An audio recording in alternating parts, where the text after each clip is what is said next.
Hi friends, అందరూ ఎలా ఉన్నారు? నిన్నైతే పాకిస్తాన్ ఇండియాకి అయితే మ్యాచ్ అయితే జరిగింది కదా. భారతదేశం అయితే పాకిస్తాన్ని చిత్తుగా ఓడిచ్చేసింది. మన దేశం అంతా సంబరాల్లో మునిగిపోయారు. కానీ పాకిస్తాన్ దేశంలో ఏమైందో మీకు తెలుసా? ఇండియా పాకిస్తాన్ ని చీట్ చేసి నగ్గిందంట. అది ఎలా తెలుసా? ఒక మాజీ ప్లేయర్ పాకిస్తాన్ ప్లేయర్ ఎక్స్ప్లెనేషన్ ఇచ్చాడు. అబ్బా సూపర్ అసలు. అంతేకాకుండా పాకిస్తాన్ మాజీ ప్లేయర్ అయిన షోయబ్ అఖ్తర్ తన ప్లేయర్స్ గురించి అయితే మాట్లాడడం అయితే జరిగింది. అంతేకాకుండా పాకిస్తాన్ క్రికెట్ బోర్డ్ చైర్పర్సన్ అయిన నఖ్వీ గురించి కూడా మాట్లాడటం అయితే జరిగింది. అంతేకాకుండా శ్రీలంకలో పాకిస్తాన్ కి జరిగిన అవమానాలు ఏంటో కూడా మాట్లాడుకుందాం. అంతేకాకుండా పాకిస్తాన్ నమ్ముకున్న బంగ్లాదేశ్ పరిస్థితి ఏంటో కూడా మాట్లాడుకుందాం. ముందుగా ఇండియా పాకిస్తాన్ ని చీట్ చేసి నగ్గిందంట. ఇది ఎంత గొప్పగా చెప్పాడంటే, ఒక పాకిస్తాన్ తన్వీర్ అన్వర్ అనే ఒక ప్లేయర్ ఉండేవాడు కదా, అతనైతే ఇలా చెప్పడం అయితే జరిగింది. శ్రీలంకలో క్రికెట్ పిచ్ మీకు తెలిసి ఉంటుంది కదా, కొలంబోలోని ప్రేమ్దాస్ స్టేడియం అనమాట. ఆ గ్రౌండ్ మీకు అందరికీ తెలిసి ఉంటుంది, అందరికీ తెలిసిన విషయమే. అది స్లో బౌలింగ్ కి స్పిన్ బౌలింగ్ కి బాగా అనుకూలిస్తుందని అందరూ అనుకున్నారు. అందుకనే పాకిస్తాన్ ఏకంగా 6 మంది స్పిన్నర్స్ అయితే దింపడం అయితే జరిగింది రంగంలోకి. సో స్పిన్నర్స్ ఆ విధంగానే స్పిన్నర్స్కి అయితే కొన్ని వికెట్స్ అయితే పడ్డాయి, నేను కాదని చెప్పట్లేదు. ఇక్కడ విషయం ఏంటంటే, తన్వీర్ అనే అతను ఏం మాట్లాడాడు తెలుసా మీకు? ఆ పిచ్ అంట భారత్కి అనుకూలంగా మార్చారంట. అంటే ఇక్కడ విషయం ఏంటంటే, ఆయన చెప్తాను, తర్వాత మాట్లాడుకుందాం. అతను ఎంతలా మాట్లాడాడంటే, భారత్ బ్యాటింగ్ చేసింది కదా మొదటి బ్యాటింగ్, ఆ టైంలో అంట స్పిన్నర్స్కి అనుకూలించిందంట. కానీ తర్వాత పాకిస్తాన్ బ్యాటింగ్ చేసే టైంలో అనమాట సేమర్స్కి అంటే ఫాస్ట్ బౌలర్స్కి పిచ్ అనుకూలించిందంట. అందుకనే పాకిస్తాన్ బ్యాట్స్మెన్ అయితే హిట్ అయితే చేయలేకపోయారంట. సో భారత్ ఖచ్చితంగా మమ్మల్ని చీట్ చేసింది, ఇది రాంగ్ పిచ్, మాకు ఆడడం రాదని ఇలా చేశారని ఆ తన్వీర్ అని అతను అయితే చెప్పడం అయితే జరిగింది. ఇక్కడ విషయం ఏంటంటే, అది స్లో పిచ్ అని అందరికీ తెలుసు, స్పిన్ బౌలింగ్ అని అందరికీ తెలుసు, స్పిన్ బౌలింగ్ బాగా పడుతుందని. ఆ విధంగానే మన ఇండియా వాళ్ళు కానీ పాకిస్తాన్ వాళ్ళు కానీ స్పిన్నర్స్ ని రంగంలోకి దించారు. సో టాస్ ఎవరు గెలిచారు? పాకిస్తాన్ వాళ్ళే కదా సెలెక్ట్ చేసుకున్నారు, మేము బౌలింగ్ ఫస్ట్ వేస్తామని. ఇంత చిన్న లాజిక్ ఎలా మర్చిపోయాడు ఆ తన్వీర్ అని అతను?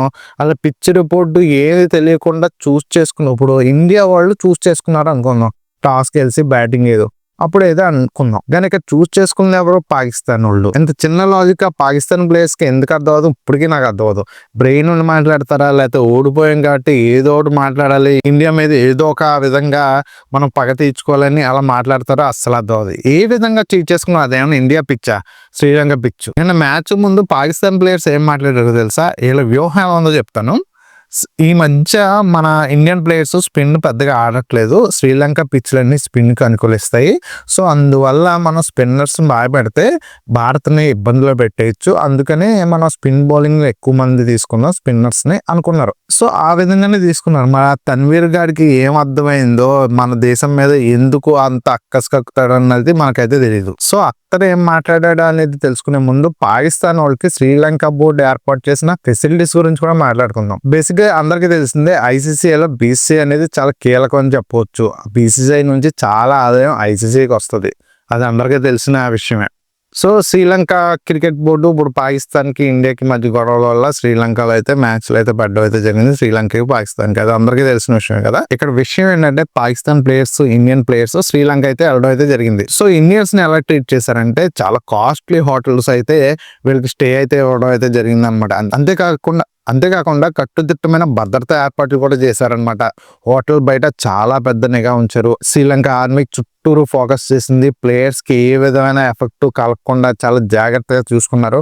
అంతేకాకుండా వాళ్ళు ఎక్కడైతే హోటల్ నుంచి బయలుదేరి మళ్ళీ స్టేడియం వరకు వచ్చారో అక్కడ వరకు ఆర్మీ బేస్ మొత్తం అంతా వచ్చినట్టుగా వాళ్ళకైతే సెక్యూరిటీ అయితే కల్పించడం అయితే జరిగింది. అంతేందుకు క్రికెటర్స్ ఎక్కిన బస్సుల లోపల కూడా ప్రొటెక్షన్ కోసం చాలా మంది ఆర్మీ వాళ్ళు అయితే ఉండడం అయితే జరిగింది, రైఫిల్స్ ఇచ్చుకుని. ఇక్కడ భిన్నంగా పాకిస్తాన్ వాళ్ళు చెప్పిన, పాకిస్తాన్ వాళ్ళకి ఒక నార్మల్ హోటల్లో బస్ చేసే విధంగా ఏర్పాట్లు చేశారనమాట. వాళ్ళకి పెద్దగా భద్రత కూడా కల్పించలేదు, సింపుల్ గా ఏదో ప్లేయర్స్ వచ్చారు, చిన్నగా ఏదో పెట్టేయాలి అన్నట్టుగా శ్రీలంక బోర్డు వాళ్ళు ట్రీట్ చేసిందని న్యూస్ లో వస్తుంది అనమాట. అది ఎంతవరకు ఏదో అనేది తెలియదు, కానీ ఈ విధంగా అయితే చేయడం అయితే జరిగిందని చెప్తున్నాను. మీరు ఎప్పుడైనా గుర్తుపెట్టుకోండి, దేశం బట్టే మనకిచ్చే గౌరవం కూడా పెరుగుతుంది, అది గుర్తుపెట్టుకోవాల్సిన విషయం.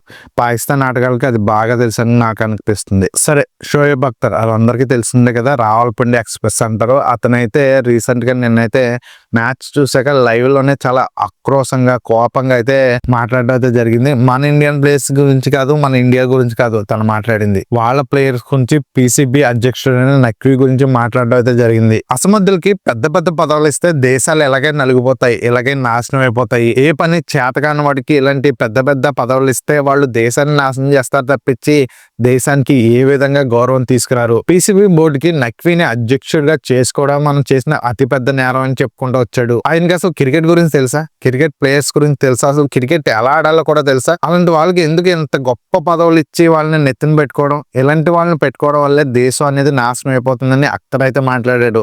నక్వీ గురించే కాదు, పాక్ ప్లేయర్స్ గురించి కూడా అతను అయితే విమర్శలు అయితే చేయడం అయితే చేశాడు. అంతేకాదు సీనియర్ ప్లేయర్స్ కూడా బాగా తిట్టాడు. బాబర్, షాహీన్ అఫ్రిది, షాబాద్ ఇలాంటి ప్లేయర్స్ గురించి చాలా కీలకంగా మాట్లాడాడు. ఎందుకు ఇలాంటి వాళ్ళని మనం నెత్తిన పెట్టుకుని సూపర్ స్టార్లు చేస్తున్నాం? ఒక కీలకమైన మ్యాచ్ లో విజయం సాధించలేని ఇలాంటి స్టార్ ప్లేయర్స్ ని మనం ఎందుకు నెత్తి మీద పెట్టుకోవాలి? ఇలాంటి వాళ్ళని మనం స్టార్ ని నెత్తి మీద పెట్టుకోవడం వల్ల మన దేశం ఎలా ఉంది, మన క్రికెట్ బోర్డు ఎలా ఉంది, మన క్రికెట్ మ్యాచ్లు ఎలా ఉన్నాయని అక్తర్ అయితే మాట్లాడడం జరిగింది. మన ఇండియా పాకిస్తాన్ మ్యాచ్ గురించి పాకిస్తాన్ వాళ్ళు ఎంత హడావుడి చేశారు. మేము ఇండియాతో మ్యాచ్ ఆడము, మేము ఇండియాతో మ్యాచ్ ను బహిష్కరిస్తామంటూ చాలా అంటే చాలా ఎదురేషాలు వేశారు. చాలా దారుణమైన మాటలు అయితే మాట్లాడడం చేశారు. మన దేశాన్ని చాలా కించపరిచేలాగా కూడా మాట్లాడారు. ఇక్కడ విషయం ఏంటి, లాస్ట్ కి తోక ముడుచుకుని వచ్చి మన ఇండియాతో మ్యాచ్ ఆడింది. పాకిస్తాన్ ఘోరంగా ఓడిపోయిన 2 మ్యాచ్ల్లో మన ఇండియా మ్యాచ్ ఒకటి అనమాట. అంతకుముందు పాకిస్తాన్ తోనూ న్యూజిలాండ్ తోనూ 87 పరుగుల రన్స్ తో ఓడిపోయింది. ఇప్పుడు 61 రన్స్ తో ఓడిపోయింది పాకిస్తాన్. ఇంత ఘోరంగా చిత్తుగా ఓడిపోయింది మన భారతదేశంతోనే. ఇలాంటి వాళ్ళు మన దేశం గురించి మాట్లాడతారు. భారతదేశం మాతో ఆడాలంటే భయపడిపోతుంది, అందుకని ఇలాంటివన్నీ చేస్తున్నారని చాలా దారుణమైన మాటలు మాట్లాడారు. ఏళ్ళ చెడిపోతే చెడిపోయారు. బంగ్లాదేశ్ వాళ్ళు కూడా చెడగొట్టారే. ఇక్కడ విషయం అదే. ఇక్కడ బంగ్లాదేశ్ వాళ్ళ బాధ వేరే రకంగా ఉంది. బంగ్లాదేశ్ వాళ్ళు పాకిస్తాన్ వాళ్ళు ఒకటైపోయి మేము అయితే ఇండియాతో మ్యాచ్లు ఆడము, మాకు వేరే మ్యాచ్లు వేరే దేశాల్లో ఏర్పాటు చేయండి అని బంగ్లాదేశ్ వాళ్ళు పాకిస్తాన్ వాళ్ళు మాట్లాడారు. ముందుగా బంగ్లాదేశ్ వాళ్ళు అయితే మాట్లాడడం అయితే జరిగింది. దీంతో ఐసీసీకి మండింది. బంగ్లాదేశ్ మీద పైన అయితే వేసింది, మీరేమో ఆడకపోతే ఆడకపోయారమ్మా, మేము వేరే టీంని అయితే తీసుకొస్తాం కానీ మీతో మాత్రం ఆడిచ్చేది ఏమి లేదని బంగ్లాదేశ్ వాళ్ళు సింపుల్గా గెంటేసింది. తర్వాత పాకిస్తాన్ రంగంలో దిగింది. పాకిస్తాన్ రంగంలో దిగి మేము ఇండియాతో మ్యాచ్లు ఆడడం, మాకు బహిష్కరిస్తున్నాం మేము అని చెప్పడం అయితే జరిగింది. సో ఇక్కడ విషయం ఏంటంటే బంగ్లాదేశ్ సపోర్ట్ చేస్తున్నట్టు మళ్ళీ పాకిస్తాన్ ఏం మాట్లాడింది, బంగ్లాదేశ్తో మీరు ఆ బంగ్లాదేశ్ సపోర్ట్ చేయలేదు కాబట్టి మేము బంగ్లాదేశ్ సపోర్ట్ చేస్తున్నాము, బంగ్లాదేశ్ తీరే మా తీరు కూడా మేము భారత్తో ఆడము అని ప్రకటించింది. కానీ కట్ చేస్తే ఏమైంది, ఐసీసీ ఊరుకుంటుందా? పాకిస్తాన్ మీద 2300 కోట్లు ఫైన్ వేసింది. మామూలు విషయమా? భారత్ పాకిస్తాన్ మ్యాచ్ అంటే వేల కోట్లు వస్తాయి ఐసీసీకి. అలాంటి మ్యాచ్ని వీళ్ళు బాయ్కాట్ చేస్తూ ఊరుకుంటారా? లాస్ట్ టైం మనం పాకిస్తాన్తో ఆడడం ఇష్టం లేకపోయినా కొన్ని కారణాల వల్ల అయితే భారత్ అయితే ఆడాల్సి వచ్చింది, అది అందరికీ తెలిసిందే కదా. సో ఆ విధంగానే పాకిస్తాన్ భారత్ ఇష్టం లేకపోతే ఆ విధంగానే రావాలి. కానీ ఏమన్నారు, బహిష్కరిస్తా అన్నారు. ఊరుకుంటుంది ఐసీసీ, వేసింది గట్టిగా ఫైన్. ఇంకా వాళ్ళు ఏం చేయాలో తెలియక సరే అయితే మేమైతే ఆడతామని చెప్పడం ప్రకటించింది. అంతేకాకుండా బంగ్లాదేశ్కి ఫైన్ రద్దు చేయండి, మేము ఫైన్ రద్దు చేస్తే మేము ఇండియాతో మ్యాచ్ ఆడతాం అని చెప్పడం అయితే జరిగింది. సో పాకిస్తాన్ అయితే బంగ్లాదేశ్ సపోర్ట్ చేసినట్టే సపోర్ట్ చేసి తన మ్యాచ్లు తను ఆడేసింది.